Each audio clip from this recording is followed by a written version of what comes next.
Is started, and we'll go ahead and get going. So thank you all so much for being here today for our Continuing Success Conference. This presentation is on the effective job search. I know all the presenters today are super excited about you joining us. We've got a lot of important information to share with you and appreciate you taking the time on this beautiful Friday afternoon to be with us. Some of you might be coming from Hamilton's Selling Yourself presentation. I was listening in on that. I know that he just shared a lot of great stuff with you all. So hopefully this presentation can build off of that one and you can pick up some more tidbits to carry with you. But my name is Justine Price-O'Neil. I'm one of the writing and study skills tutors with the ILC, and I see some familiar names in the call here today. So some of you might already know me. But yeah, really appreciate you being here. We're going to talk about how to navigate an effective job search and really launch your career after college, right? So now you might be coming into this with different experience with the job search. Maybe it's something you are familiar with or have done in the past, maybe not so much, or maybe it's been a while since you've thought about searching for jobs. Wherever you're at, though, you probably all are in the same boat in that it's going to be a little bit different after college, right? So you come into school, you have this new career path that you are embarking on. So once you're ready to look for position within that field, things might be a little bit different. So that's why it's our focus today, and hope you learn a lot of great stuff that you can take with you moving forward. All right, so let's get to it. We'll start here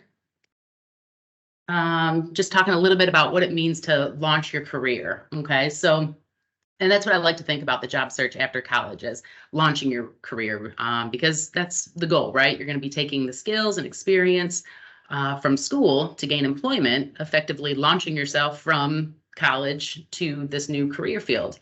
So a job search strategy, though, is going to be really important as a new graduate, because you're going to be coming into looking for a career with maybe limited experience in that specific field of study.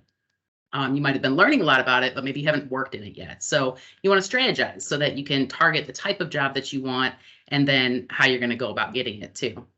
So how do we do that? Well, you want to showcase things like your education, skills, any relevant experience to make yourself marketable to potential employers. Of course, you'll also need to organize your materials. So that would be things like professional contacts, references, your resume, cover letter, thank you emails, and so on. And then finally, you want to set yourself up for success with a plan of action. So, goals, a schedule to really maximize your efforts and land that new job. Okay, so here are the main keys to the job search that we're going to be talking about today. We'll start with a little self-reflection, which is an important step. And then we're going to talk about networking. That's an important way that you can a lot of times learn about opportunities, build your network. And then we'll get into finding those job leads. And then a bit on resume writing and interviewing. I know Hamilton touched on those points too. We'll revisit those now that they're fresh in your mind and maybe go over some new things. And then finally, we'll talk about how to grow as a professional. So kind of coming back to that self-reflection from the beginning and talk about professional growth and think about yourself personally and how you can go about doing that. Okay, so the real key to being successful in your job search is marketing yourself to prospective employers by showcasing your skills, strengths, goals, and so on. But you really want to be able to know yourself. Knowing yourself ultimately helps you identify the best job opportunities for you personally. And it helps you best convey those details about yourself to potential employers. So maybe this is something that you have engaged in before, or maybe you've kind of casually thought about it. But a lot of times we skip this step, right? We think, oh, I know myself. I know, what I can offer. But it can be really beneficial to participate in some intentional self-reflection and go ahead and write it down too, so that these details become natural for us to share with others and we can return to them for future reference and repetition. So we're going to start with a little self-reflection here today. And this is just for you personally, but do go ahead and if you have something handy to, jot down with paper and pencil, or if you've got, if you want to just jot on your device, like I said, I think it's helpful to go ahead and just write down what comes to your mind. Okay, so we're gonna look at a few questions together and go ahead and just jot down what comes to mind for you personally. And again, this is just for you. There's no wrong answers here. But first one, think about what are your personal skills, strengths, and also weaknesses. Just take a minute to jot down what comes to mind there. And you can add to this later too. Now jot down what comes to mind when you think about your passions and interests. All right. And then now, bigger question, how do your skills and interests align with potential career paths?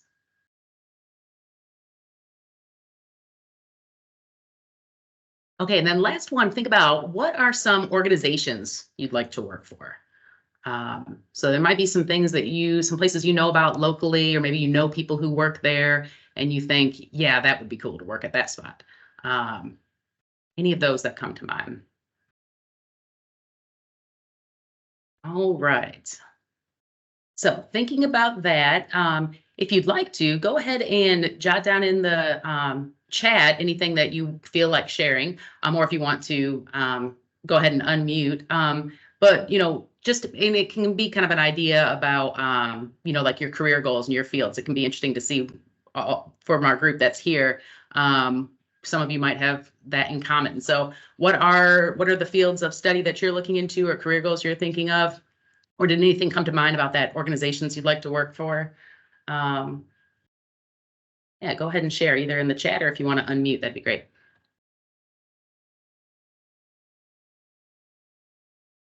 Or maybe we're still thinking about these things. That's okay. That's fine too. Okay. If anything comes to mind, feel free to jump in the chat and you can share it. Okay, so let's go on to some other things here.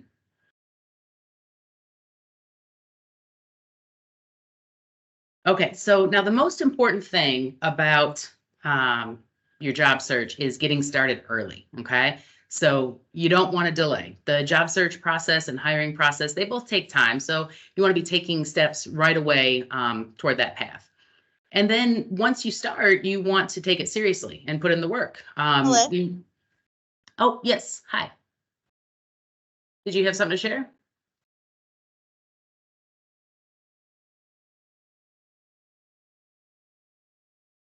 Okay, that might have been an accident. No problem. Okay. But yeah, so I was just saying, if you are familiar of times when you've had a job search process or gone through a hiring process, those things take time. So, there's a saying that is, you should treat the job search like it's your job. And basically that means you want to schedule your job search time like an appointment or a work shift, and then make it a habit. So maybe it's a certain time each day or on certain days of the week. But set yourself a goal of what you're going to work on and when you're going to do that. So even before you're actively applying for jobs, it's important that you're doing things to get yourself prepared to apply. So let's go ahead and look at some of those tasks you should be focusing on at that point. So first, networking. Now, this is all about building and maintaining professional relationships, as well as continuous learning and skill development, all important stuff as far as the job search. So how do we do that? Well, the short answer with networking is you want to get involved. So for one, you want to connect with professionals in your desired field. So this might be instructors or alumni or leaders of organizations that you're involved in. These people can connect you with jobs and possibly even serve as a reference later on. That can also be very helpful. So those relationships are important. Also, be thinking about industry-specific groups and go ahead and follow them online. Keep up to date with things that are happening. Other ways you can get involved. If you don't have one already, a LinkedIn professional profile is also super important when you're doing the job search. This platform is used for recruitment. It can help you find leads, and employers often check LinkedIn for candidates. even after, you've applied for a job or even after you've interviewed, they might check you out online, and especially looking at your LinkedIn. So even if you're already on LinkedIn, if you're like, oh yeah, I've done that in the past, go back and make sure your profile is up to date. So if people are looking at it, they're seeing what you want them to be seeing. Now you can also showcase any projects, coursework, and achievements. You can do this right on LinkedIn or other professional social media that you can have that online presence. You can even, if you're tech savvy, I've seen students who have created their own websites and then use that to market themselves. So all ways to showcase your work. You can also subscribe to publications and newsletters so that you're staying up to date in the field. And then finally, take advantage of any opportunities to attend relevant workshops or webinars and conferences in your field. All these ideas will help you connect with other people, which is how most jobs are found. There's actually a LinkedIn survey that I saw while I was looking up the information on LinkedIn, and it showed that about 85% of jobs or job offers are the result of networking. So you really want to be making those connections. That's a great way to find leads and land jobs. Now, you may already be doing some of this or have opportunities already within your networks. If you're currently employed, you might join committees or find other opportunities to expand your network there. Maybe you participate in volunteer work or have an idea of where you could gain experience that way. Those are all ways to build your network. And while in college, there are so many opportunities for involvement through clubs and other student organizations. And specifically here at Wake Tech, there are actually more than 50 different student activities and clubs, as well as volunteer and leadership opportunities. So getting involved in these ways can really help you build your professional network quickly. So like, for example, say if you're studying, whether it's accounting or biology, there are clubs for those fields, and you can search and browse student clubs by category, like your academic program or other areas of interest. And then you can grow within those professional interests and develop skills to make you an effective team player. That's an important thing in almost every job listing. You're going to see things like teamwork. So getting involved in organizations is a great thing to use to have evidence of that. And don't worry if you feel like you're a shyer or more introverted person. Maybe clubs aren't your thing, but remember, networking is important for everyone. And I once worked with a student on his transfer application essays for NC State, and he wrote about how he thought, he was kind of had a shy nature that was maybe an obstacle for him. So he joined a club at Wake Tech that was related to his major. Then he was introduced to career fairs and other events through that club, and then eventually landed a job through the contacts he made. So again, that finding the job through networking. And then he wrote about the experience of growth and collaboration in this essay that he used to transfer to a four-year university. So definitely don't underestimate yourself or the power of networking and what it can do for your job search personally. And then later we'll talk about how to include, your participation in all these clubs, organizations, or volunteer work, whatever you choose, on your resume, and to show how you fostered the skills that employers are really looking for. I'm going to go ahead and put the link while we're talking about it for these organizations that are here at Wake Tech, opportunities to get involved in. And, let me know, what kind of stuff are you guys already doing in your network, whether it's here at Wake Tech or somewhere else? Are there any clubs that you're in or organizations? Do you volunteer or have other networking opportunities? It can give people ideas too of what some people are already doing. So you can put that in the chat or unmute and let us know.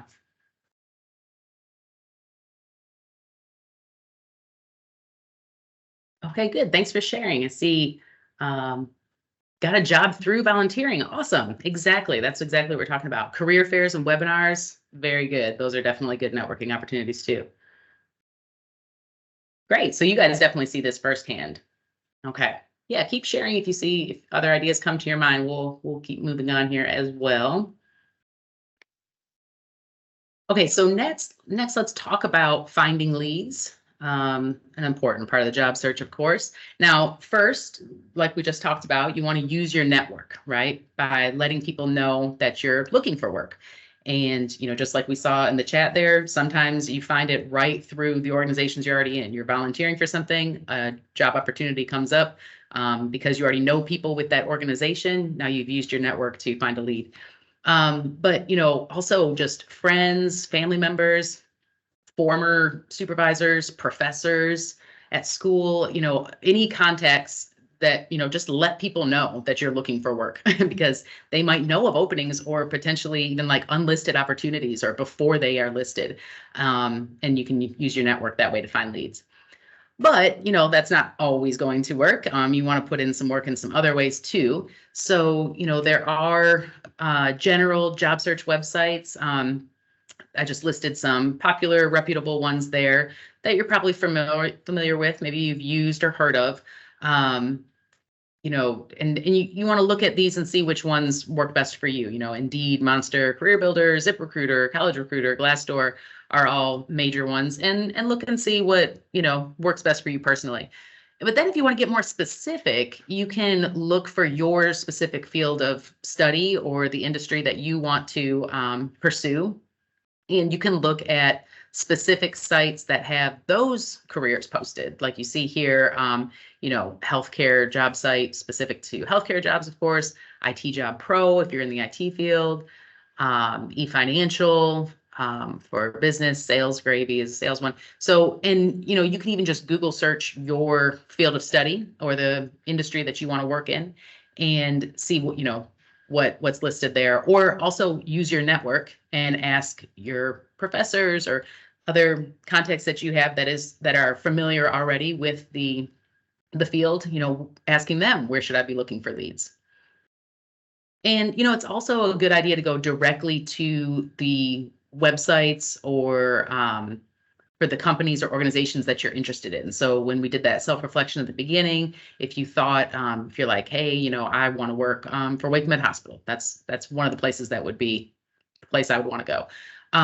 Go right to their website, right? Look and see what they have posted, and then, that can take you directly to the source. And, you can also check out Handshake. I don't know if any of you have heard of that one, but that website is actually specific to college students. And so again, it's going to be, job leads that would probably be helpful and, relevant to you. And they also have, by different industry and things like that. So if you haven't already, check out that. I'll put this link right in here too. You can just Google that. But oh yes, I see Handshake is amazing. I was hoping somebody would have experience with it because I don't personally, but when I was researching about the best places for you guys to look, Handshake had lots of good reviews about how amazing it was. So we have one right here from Laura. Thank you. And yes, I see a question about sharing the PowerPoint. I will share this PowerPoint with you at the end. I'll put it right in the chat so you all have it. And of course, you'll also have access to the recording at the end of the meeting. But good, yeah. So if you don't know Handshake yet, the link is in the chat. Maybe go ahead and bookmark that real quick so that you've got it. Okay, so moving on. Now, once you find your lead and you're ready to apply, of course, that first step is going to be to send in your resume. So let's look at the keys to crafting a compelling resume that is really going to get you noticed. So here's some details here, kind of in order. At the top, you're going to list your name. This should be the largest font on the page, so it stands out, along with your contact info. Like you see here, a professional email address. Now, if you don't have a professional email address, be sure to make one right away because you want to be putting something professional on your resume and on all your applications. And, something boring, like your kind of like what your school one would be, right? Where you just have like your name or initials, is going to be a basic professional email address. But just remember, if you use your school email address, you might not always have access to that once you graduate. So it's good to go ahead and do something like that just on a platform like Gmail or something like that, so you know that you've got it. You'll also list your phone number at the top with your contact information. So of course they can contact you by phone or email. Now with your phone too, make sure that you've got a professional outgoing message on your voicemail. Maybe that's not something you've thought about. You want to personalize it. It's helpful to have it personalized so the employer knows when they're calling that they're calling you and that you've got a professional greeting and short message, outgoing message for your voicemail that's already set up. So think about those things. And let's see. Oh, another thing I wanted to mention about email and phone is that email address that you put on your resume, make sure that you're checking it, right? So this can be a problem sometimes is people create a, professional email address for applying to jobs, but then they're not in the habit of checking it. So once you start sending stuff out, making sure you're going in there every day and getting, seeing if you have any replies. And then also, making sure you're checking your voicemail daily so that you're not missing an opportunity by not responding quick enough to a potential employer. Okay, so then you've got your professional objective or summary to briefly introduce yourself right after your contact information. The objectives are going to be best for probably you all who are new to a career field. Summaries are usually a little bit longer and meant when you have more experience in the field. But either way, it's a good idea to have kind of a general objective or summary already written on your resume, and then you're going to go back and personalize that before each position that you apply for, plugging in, keywords or terms from the job description that you want to make sure will get you noticed. Now you'll follow that with education, certifications, relevant experience, or courses that you've taken that you want to make sure that the prospective employer is aware of. But under education, pretty much just focus on weight tech. You don't really need to include high school unless there is something that's really important from high school that you want to make sure that they know about. And then after education, you can list your work history, starting with the current or most recent position. And here you can also include if you think, oh, I don't really have a lot of work history at all, or I don't have any that's really relevant. You might still have transferable skills. So, it's good to include it. But sometimes I know I've helped students with resumes and they're like, I just haven't had a real job before.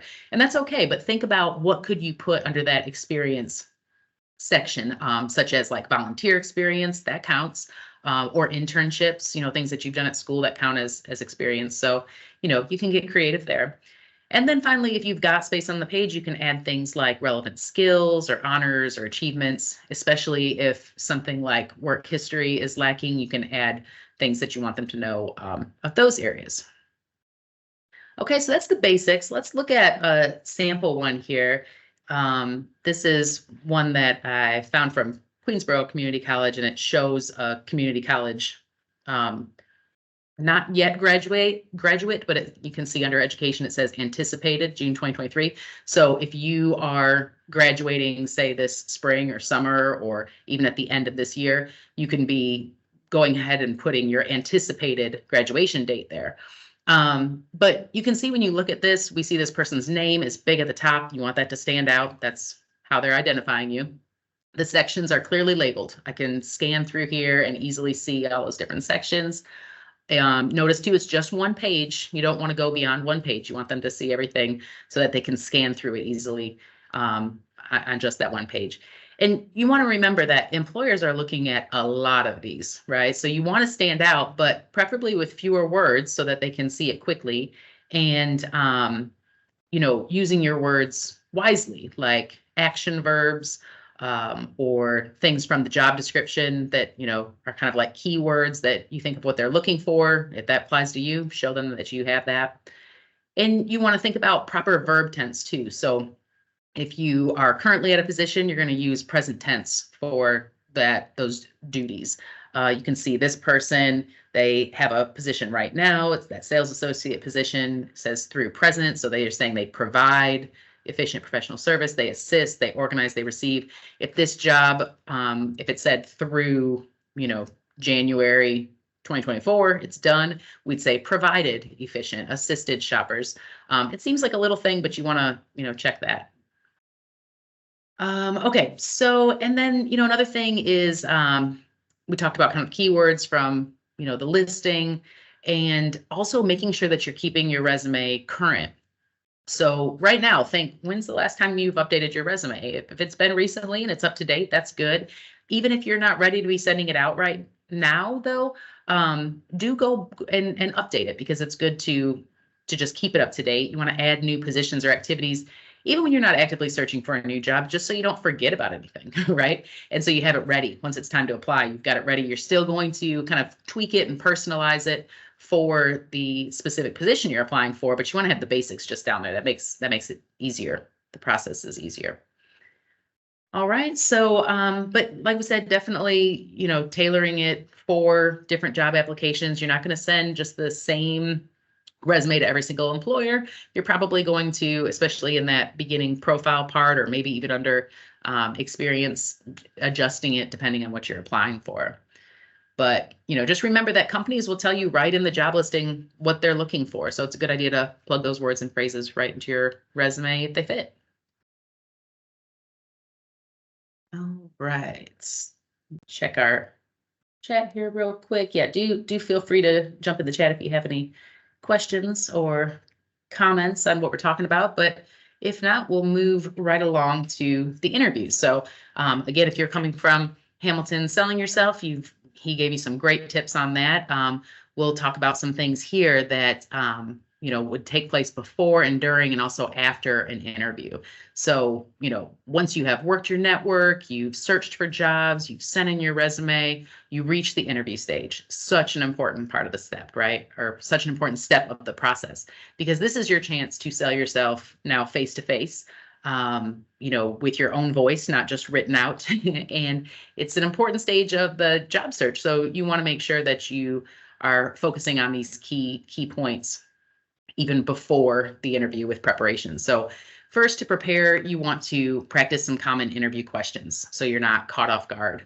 I know some really tricky starter questions a lot of times can be the tell me about yourself. If you've ever gotten that one right first, sometimes it can catch you off guard because you're like, that's so broad. What do you want to know? But of course, you got to be ready to respond, right? So jot that one down. Tell me about yourself, because that's one to think about.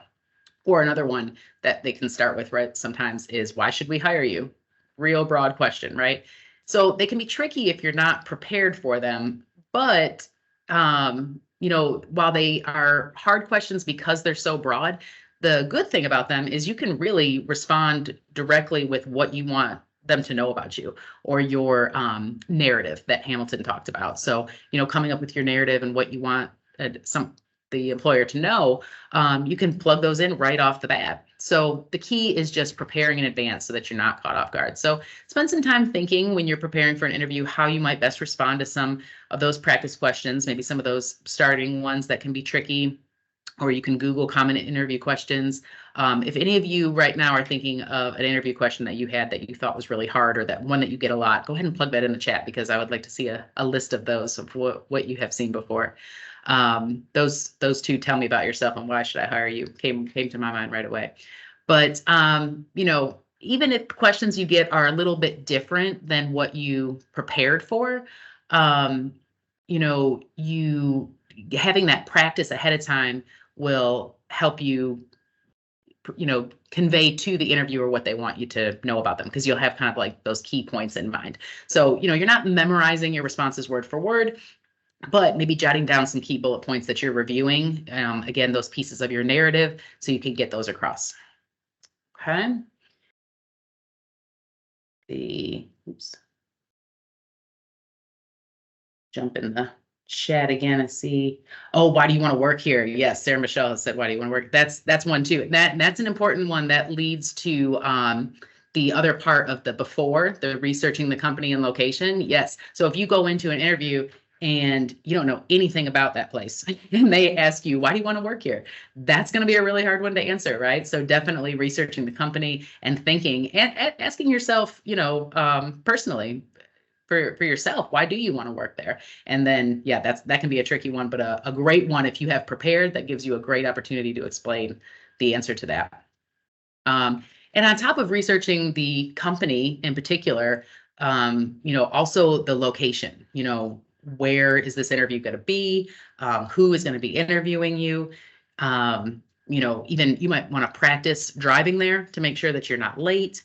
That can help ease your nerves on the day of, when you feel really prepared about where you're going to be and who's doing the interview and so on. And then of course, rest, get a good night's sleep the night before.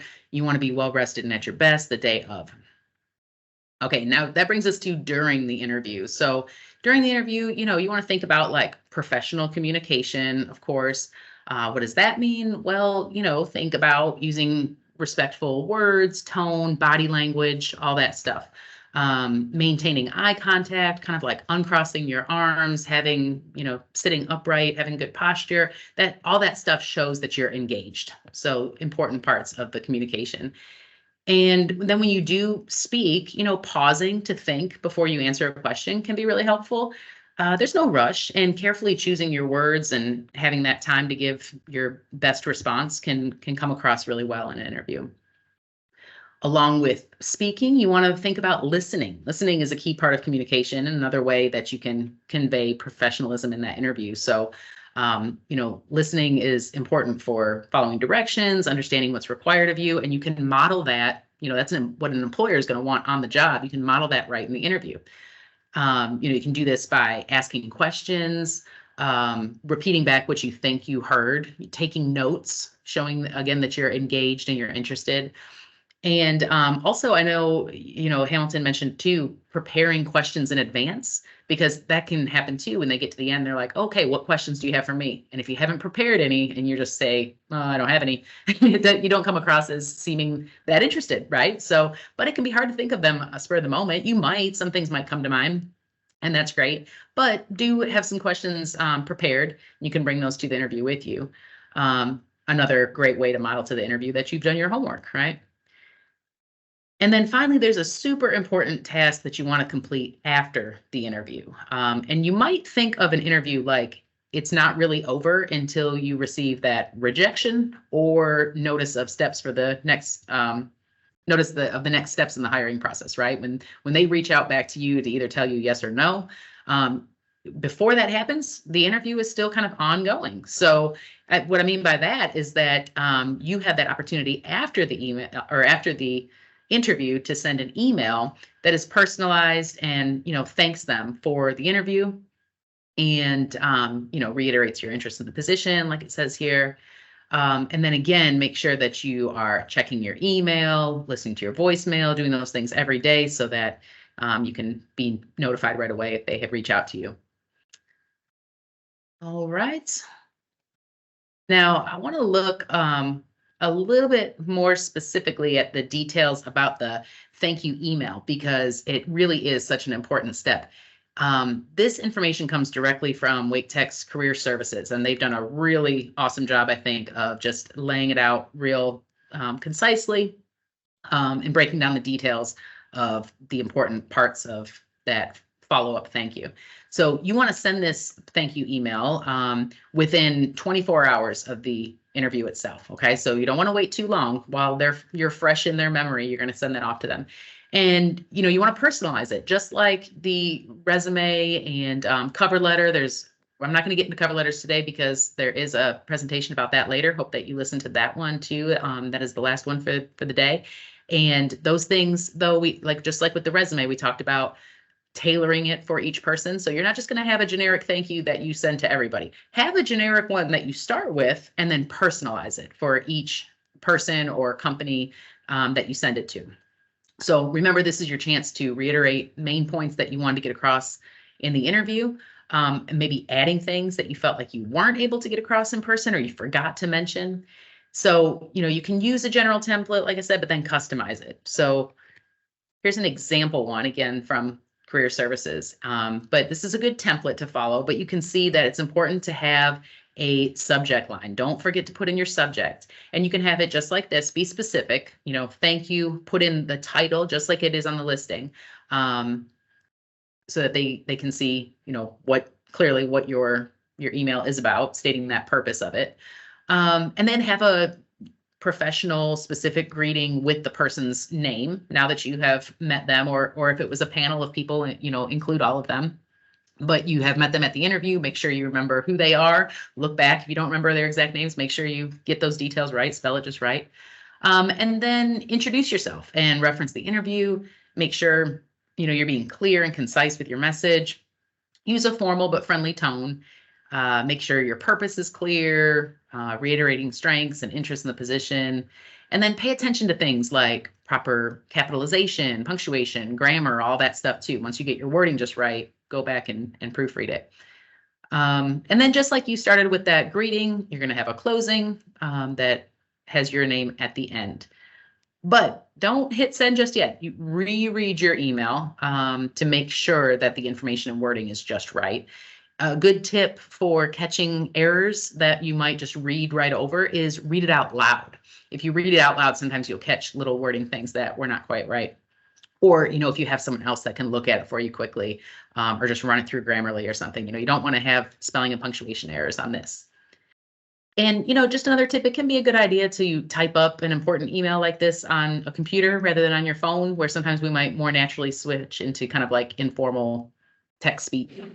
So using the computer can be helpful too. But once you feel good about your message, go ahead and send it off, and then be sure to keep checking back at your email for a response.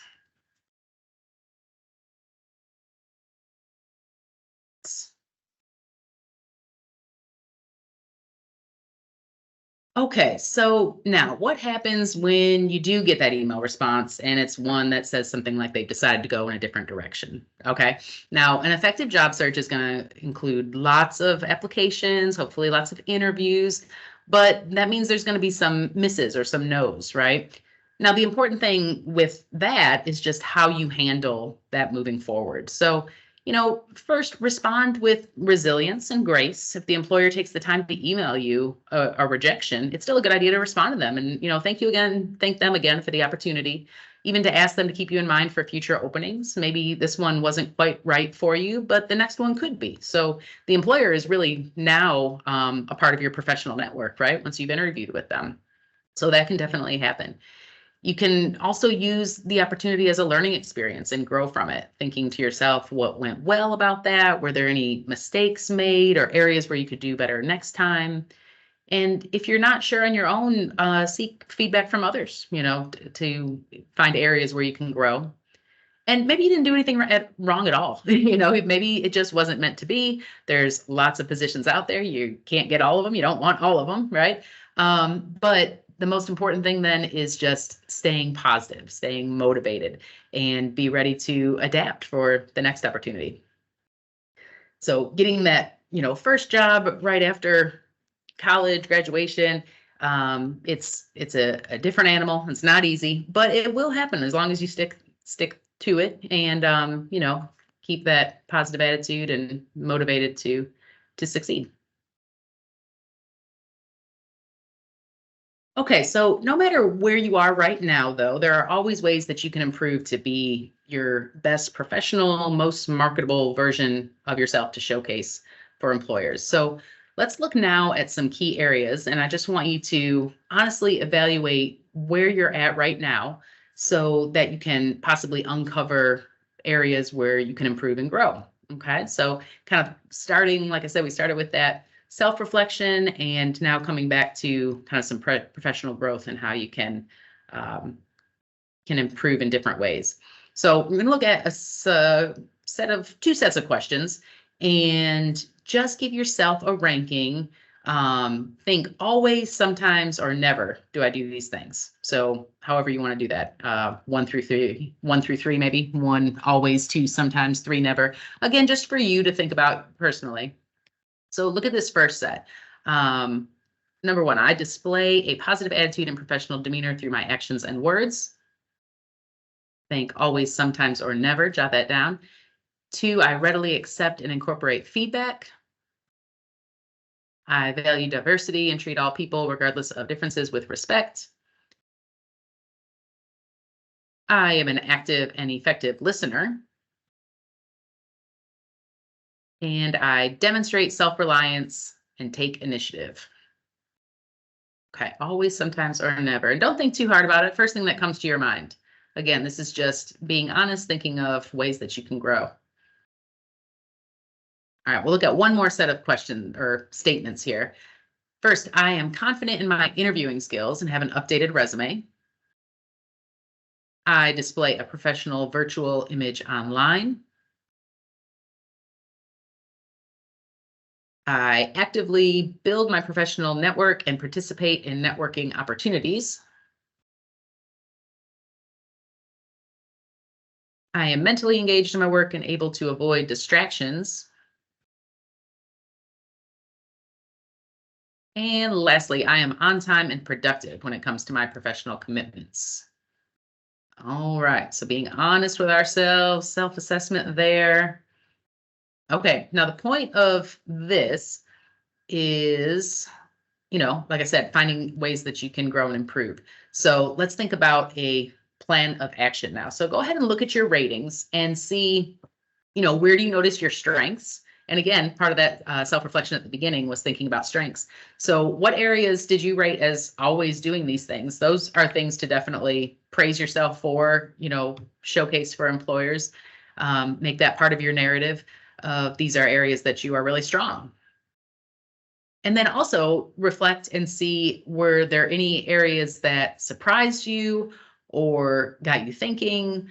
And on top of strengths, which areas did you notice that maybe you could improve? Did you rate any of those as never or sometimes? Those are the areas, of course, you want to improve.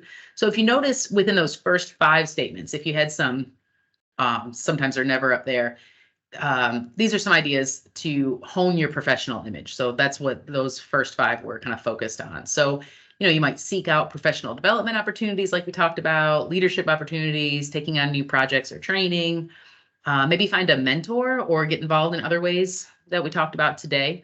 Doing any of these things will help you practice professional skills and learn from others. And especially when you're in a new role, learning from a mentor who can guide you is a great strategy for success and, good part of your network there. And any type of professional involvement helps you sharpen your skills and image. So that can be an area to focus. Now, if it was the other set where you thought that you had some places that you could improve, that was about making yourself more marketable. So, this is where you could work on your resume and interview skills. You can always do that. Join LinkedIn or update your profile there if you haven't in a while. And then overall, just build your network. Now's a great time to make connections and build a professional network that can help support you in college and into your future educational and career goals. So, you want to think about staying in touch with your instructors, mentors, supervisors, other professional contacts. These are all people who can guide you into new opportunities or provide a recommendation or reference when you need it later down the road too. Okay, so let's think about making an action plan for you personally right now. Go ahead, after you looked at those things, thought about those things, and write down, let's say, 2 things or more, if you can think of more, that you want to do moving forward as a part of your professional plan. It can be, the things that we talked about on this list right here that you got from the professional growth kind of self-assessment, or, just 2 other things that you have learned from the session today that you want to implement in your own life right away. See if you can jot down 2, and then you can leave here with that practical information to set yourself up. All right. And while you're thinking about that, jotting those things down, I want to show you some resources here that we have been I did mention career services. Of course, it's the ILC who's offering this conference today. With the ILC, as far as your job search, we do have a writing center where you can come for help with resumes, cover letters, application essays, or writing samples, or anything writing related that is a part of your job search. You can come right to the ILC and get help with that. I think a lot of you probably are familiar with us. Like I said, I did notice some familiar names in the call today. I'll just put our website right in the chat so that you have it, and definitely keep us in mind if you need help with anything like that. Also, career services, of course, great resource for you here on campus. And they offer so many different things. I was taking a look at their website as well. Just put that in the chat for you. So you can see how they can also, of course, help you with resumes, cover letters, things like that, but also more specific, like career coaching, helping you focus your job search. They offer drop-in services for your resume, cover letter, interviewing, things like that. So some, more specific career services that you can take advantage of there. And they also have job fairs and networking events. I know somebody did mention that they take advantage of those things. That is great. I'm going to put that link in there for specifically the things that they offer, and they keep that updated, so you can go and check that out. And I noticed they just shared this March calendar of events. So the first two are past, but you can see coming up the 20th and through the rest of the month, there are different things. Some of them are general, some of them are specific to a field, but definitely keep up with career services as a resource for your job search, because that's a great free help that you have here on campus. All right. And again, I'll put these slides in the chat so that you guys have this, and you can also find it just by going to their website. So that brings us about to the end of our time here. So just to summarize the effective job search and launching your career that we've talked about today, remember that you want to start by going back to that self-reflection. So go back to what you wrote down at the start, and maybe even taking it a little bit deeper, thinking more about those questions about yourself personally, and help you really focus your job search through that self-reflection. And then get your materials together, get organized, think about your resume, your cover letter, your references, and so on. Practice your interview skills. Of course, it's never too early to be practicing. The more repetition you get with that, the more that narrative is going to get in your brain. The more practice, the better, always. And just remember that you're not alone. Think about your network and resources, either here at Wake Tech or outside in other areas, and especially us here in the ILC and Career Services, definitely here to help you. And remember that we're all rooting for you, right? We're here to support you, and you can totally do this. All right, so that brings us to our close here. So I'll just open it up if anybody has questions or comments, anything that you learned today you're going to take forward, or anything that our talk today got you thinking about that you want to share. This is your time now. Feel free if you want to unmute, or if you would like to share in the chat, feel free. And if not, you are free to go. I'll stay on the call for a few minutes if anybody does want to chat. Otherwise, I hope you have a great rest of your day. Still lots more great sessions to get in coming up here at 2 o'clock and throughout the afternoon. So enjoy all of those. Okay, question about answering the what is your salary expectation question. Okay, so that's a really, that's another hard one, and that's one that really shows how you want to prepare, right? So maybe knowing what is listed in for the job itself, do they give you a range? Or if they don't give it in the job listing, maybe you can look in this area for that type of job, and thinking about your experience, kind of have a number in mind. And then I think, not just saying it, but backing it up, giving the number that you think is realistic, and then backing that up with you feel like you are deserving of that because of what you bring, your education, your skills, your experience, and so on. And but yeah, that can be a tricky one, definitely one for preparation. And any of these that you feel like really you get stuck on are hard questions, just there's lots of articles out there too of different tactics and strategies of how to respond to that. So you can check that out. Let's see, River asks, can I use the ILC Center for proofreading my resume, or is that only for cover letters? We definitely help with resumes too. Yes, lots of times we have students come. Remember, the ILC is here for you as a Wake Tech student for any writing services. So it doesn't have to be for a class. So if you are working on your resume or cover letter, we can definitely help you with those. And thank you, James. He has put in the session links for 2 o'clock. I'm going to stop recording in case anybody also wants to talk off the recording.